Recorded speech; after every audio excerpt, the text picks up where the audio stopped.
Do you think we're doing a good job raising our children? I mean, in terms of life skills, mental health, and resilience, are they prepared for the world? If you're anything like me, you probably spend a lot of time thinking about this. That's why I was so excited when I stumbled across a wonderful book called Stoic Parenting. How the ancient philosophy of the Stoics can help you raise the next generation.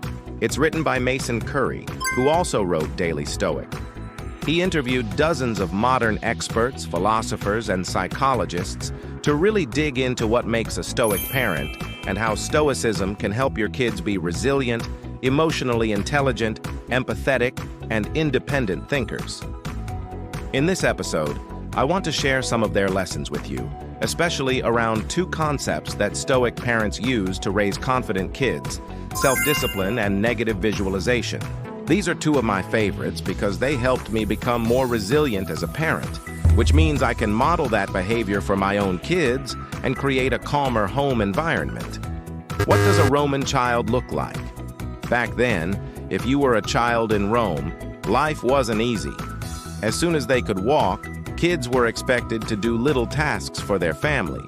They had chores like sweeping or grinding grain. By age 7, they started attending school. And even though teachers weren't paid much back then, education was very important. Parents wanted their kids to be smart and eloquent so they could make good decisions and lead others one day. Boys would attend school until age 16, but girls left at 12 to start learning domestic skills. They learned to cook, clean, and take care of younger siblings. They also got training in music and sports. The whole idea was to prepare them for their roles in society, which varied depending on their gender. But you know what? Despite these challenges, Roman children grew up with a sense of responsibility, discipline, and a deep connection to their families. This might sound pretty similar to what we want for our kids today, right? We want them to be responsible, disciplined, and have strong family bonds. So let's see what lessons we can learn from them. Lesson number 1. Start early and be consistent. The Stoics believed that bad habits are picked up at a young age. Seneca said it best: we become what we repeatedly do. Excellence, therefore, is not an act, but a habit. And badness is likewise not a single act, but a settled tendency. So it's important to teach kids good habits right from the start. Make it a part of your daily routine. For example, if you want your kid to read more, start reading together as a family every night. Make it a cozy ritual before bed. If you want your child to be active outdoors, play games together, ride bikes, or go for hikes. If you want your child to be kind and helpful, praise them when they share their toys or help someone. Make it clear that these actions are important. And here's the deal: kids copy what you do, not what you say. So as a parent, you need to practice what you preach. For example, if you want your child to be honest, don't lie to them or cover up the truth. Tell them the truth in an age-appropriate way. If you want your child to be responsible, don't do everything for them. Give them age-appropriate chores and let them face the consequences of their actions. Let's say they forget to bring back the milk carton after the family's weekly shopping trip. Don't get upset. Instead, explain why it's important to do their chores and remind them that next time it will be their responsibility again. The idea is not to punish them, but to help them understand the importance of being reliable. Lesson number 2. Focus on character building, not just grades. Now, when it comes to school, we all want our kids to get good grades. But for the Stoics, it was more about developing a strong character than just grades. Epictetus, a former slave who became a famous philosopher, used to say, "It's not what happens to us that matters, but how we react to it."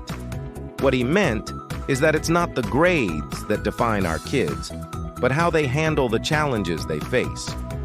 Marcus Aurelius once said, "The fruit of this life is good character and acts for the common good." The idea is that grades are just one small part of life and don't really show how good or smart someone is. What matters more is how your child behaves and helps others. So instead of stressing out about grades, talk to your kids about being honest, working hard, and being kind. Ask them how they dealt with a tough situation at school or what they did when they faced a challenge. This way you'll learn more about who they're becoming and how they think. And when you notice they've done something good, praise them for it. But don't just say good job. Ask them why they did it and tell them why you're proud of them. For example, if they help a classmate who doesn't understand something, instead of just saying good job, say something like, I'm so proud of you for helping your friend.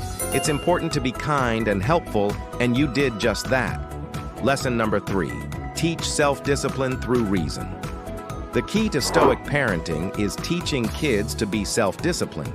But how do you do that? Well, according to Stoic philosophy, it starts with understanding why something is important and getting them to agree with you. Then, they'll be more likely to follow your rules. For instance, instead of just telling your child to stop playing and go clean their room, explain why it's important to keep their things neat and tidy. Help them see that a messy room can make it hard to find things and could even hurt someone who comes to visit. Once they understand the reasons behind the rules, they'll be more likely to follow them without you having to constantly remind them. And when they do well, praise them for being self-disciplined. For example, if they finish their homework before playing their favorite video game, say something like, "Wow, you showed a lot of self-control by finishing your homework first. I'm really proud of you." But remember, sometimes they won't do what you ask, no matter how much you explain. When that happens, try to work out a compromise. Maybe they can play video games for half an hour and then they'll clean their room for 15 minutes. The idea is to teach them how to control themselves, not to punish them when they can't. Lesson number 4, use negative visualization to prepare for challenges. Now, this might sound a bit scary, but it's actually a really powerful tool for helping kids become more resilient. Negative visualization is the idea of thinking about the bad things that could happen so you can be ready for them. It's not about being a killjoy and always expecting the worst. It's about teaching kids to think carefully about different situations and get them ready for whatever might happen. For example, imagine your child has worked hard to train for a big race at school. A few days before the event, you might say, "Hey, I'm so glad you've been practicing so hard for this race. I know you're going to do great, but what if you get sick right before the race? Or what if you start and feel too tired to finish?" At first, your child might think you're being a party pooper, but then you can explain why it's important to be ready for anything. By thinking about these things now, we can make plans to deal with them. If you get sick, we'll make sure you rest and get better. And if you feel tired during the race, we'll remind you to take deep breaths and keep going.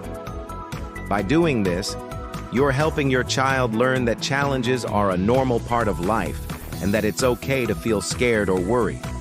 But the most important thing is to focus on how to solve these problems. In the end, you want your child to grow up knowing that they can face any challenges with courage and that you'll be there to support them no matter what. These are just some of the many lessons we can learn from ancient Stoic philosophy when it comes to parenting. If you want to know more, I highly recommend reading Stoic Parenting. It's full of practical advice and inspiring stories. And if you want more videos on Stoicism, leave a comment below. Who knows, maybe I'll be inspired to write another one. Thank you for watching. I appreciate you. Have a wonderful day.